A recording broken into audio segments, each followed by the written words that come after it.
9, 8, 7, 6, 5, 4, 3, 2, 1, 0. Meron tayong Sharp na 32 inches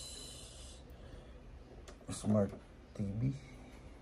Ayun, nagpa-power at kalahati lang ang display. So, tingnan natin kung anong problema nito, kung kaya pa bang ayusin. Alright. So, nung chinek natin ang power supply, okay naman. Chinek natin ang kanyang mainboard, okay din naman. Yung kanyang T-connector, okay din naman. Ang kanyang backlight, okay din naman. Nung chinek natin ang screen, sunog ang kanyang COF.